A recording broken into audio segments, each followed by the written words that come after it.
Hello guys.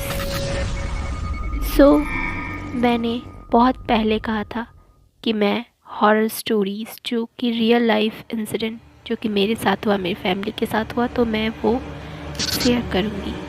But मैं नहीं कर पाई due to certain reason, and reason is मेरा मन था ही नहीं और मैं डरती थी एंड मुझे समझ में नहीं आता था कि मैं कैसे शेयर करूँगी। बट आज है कि चलो कोई बात नहीं, मैं शेयर कर देती हूँ।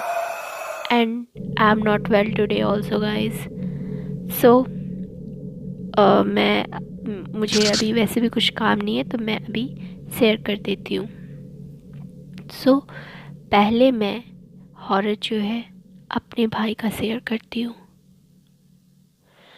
तो हम लोग उस क्वार्टर में रहते थे, जो कि अभी मैं नहीं रहती हूँ गाइज।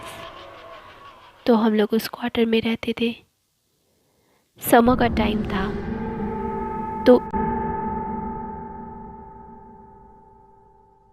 ज़्यादा गर्मी पड़ता है कि मेरा भाई था कि वो नीचे सो जाता था चटाई पार के मेरे रूम में ही, क्योंकि मेरा रूम ज़्यादा बड़ा था, तो वहाँ चटाई पार के सो जाता था। तो एक रात में उसने देखा कि मैं बेड पे बैठी हुई और सर हिला रही हूँ और ऐसे ऐसे पूरा बॉडी मूव कर रही हूँ। तो उसे लगा कि मैं उसे डराने की कोशिश कर रही हूँ। तो वो उठ गया और बोला कि मुझे डराने की कोशिश मत करो, ठीक है, सो जाओ, रात बहुत हो चुका है। फिर वो सोचा कि चलो बाथरूम से आ जाता हूँ थोड़ा सा। तो जब वो बाथरूम जाने के लिए रूम से बाहर निकला, तो बगल में ही बरामदा में मैं सोई हुई थी मम्मी के साथ, क्योंकि गर्मी का मौसम था और बरामदा में बाहर बहुत बड़ा सा विंडो था, तो बाहर से बहुत ज़्यादा आते थे, मतलब बहुत अच्छी हवा, ठंडी हवा आती थी, इसलिए मैं मम्मी के साथ बरामदा में सोई थी। तो उसने जब ये देखा तो उसका मतलब दिमाग ही चकरा गया कि ये क्या हुआ। तो फिर वो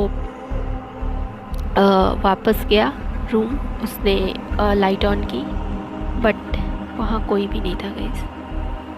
सो फर्स्ट इंसिडेंट उसके साथ हुआ। सेकेंड इंसिडेंट हुआ उसी के साथ मेरे रूम में। उसने देखा कि एक पेपर है, जो कि पेपर है और वो ऊपर नीचे, मतलब ज़मीन टच कर रहा है फिर ऊपर जा रहा है, ज़मीन टच कर रहा है फिर ऊपर जा रहा है। बट वो उस रूम में ना कोई हवा थी, ना लाइट ऑन था फ़ैन का, और ना ही खिड़की ओपन थी। बट वो मेरे रूम में इस हिसाब से देखा, तो फिर वो दूसरा था उसके साथ हॉरर।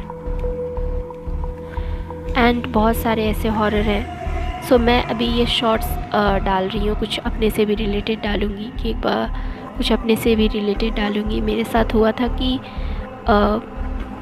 मैं बुक रखी थी अपना बुक शेल्फ पे, वो एक साथ निकाल के मुझे लगा किसी ने फेंक दिया, वो सारा का सारा बुक एक साथ। तो मुझे उस टाइम में कुछ ज़्यादा ही गुस्सा आ गया। तो मैंने कहा कि मे बी मुझे ऐसा लगता था, या फिर मुझे लगता था कि मैं मजाक कर रही हूँ, इस घर में हॉरर है। मैं हमेशा बोलती थी कुछ तो है इस घर में, बट मैं भी अंदर ही अंदर सोचती थी कि मैं जो बोल रही हूँ वो मतलब ऐसे ही बना के बोल रही हूँ, डराने के लिए सबको बोल रही हूँ, बट ऐसा कुछ नहीं था गाइस, वो असल में था।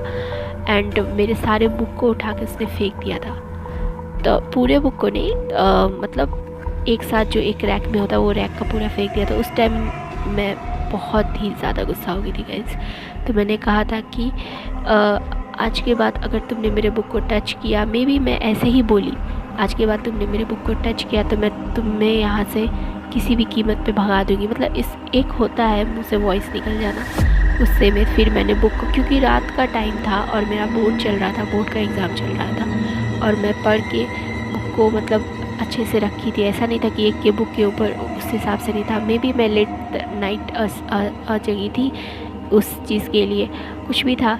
तो फिर पीछे से जो है जितना सारा मतलब स्वेटर, जो भी कपड़ा रखा हुआ रहता वो भी एक साथ मतलब फेंक दिया गया। तो फिर मुझे उस पर भी गुस्सा आया, बट मैं इग्नोर मारी और मैं सो गई। मैंने उठाया भी नहीं, सो गई। ऐसे ही गिरते रहता था कुछ ना कुछ, मैं इग्नोर मार देती थी, हनुमान चालीसा पढ़ लेती थी, सो जाती थी। तो हमेशा से हुआ। लेकिन हाँ, बुक वाला जब से मैंने डांटा, 2-3 बार गिरा था उसके बाद मैंने डांटा, तो तब से बुक वाला, जैसे कि अगर बुक गिर जाता था तो मैं लगातार 60 बार 70 बार, मतलब उस हिसाब से मैं हनुमान चालीसा पढ़ती, तो वो भी चिल्ला चिल्ला के रूम में। तो उस दिन के बाद से बुक वाला कभी गिरा नहीं गाइस। उसके बाद भी बहुत सारे ऐसे हुए, तो मैं आगे शेयर करूँगी, देखती हूँ ये कितना वायरल होता है। Okay, thank you and have a nice day. Do like, subscribe my channel. Thank you.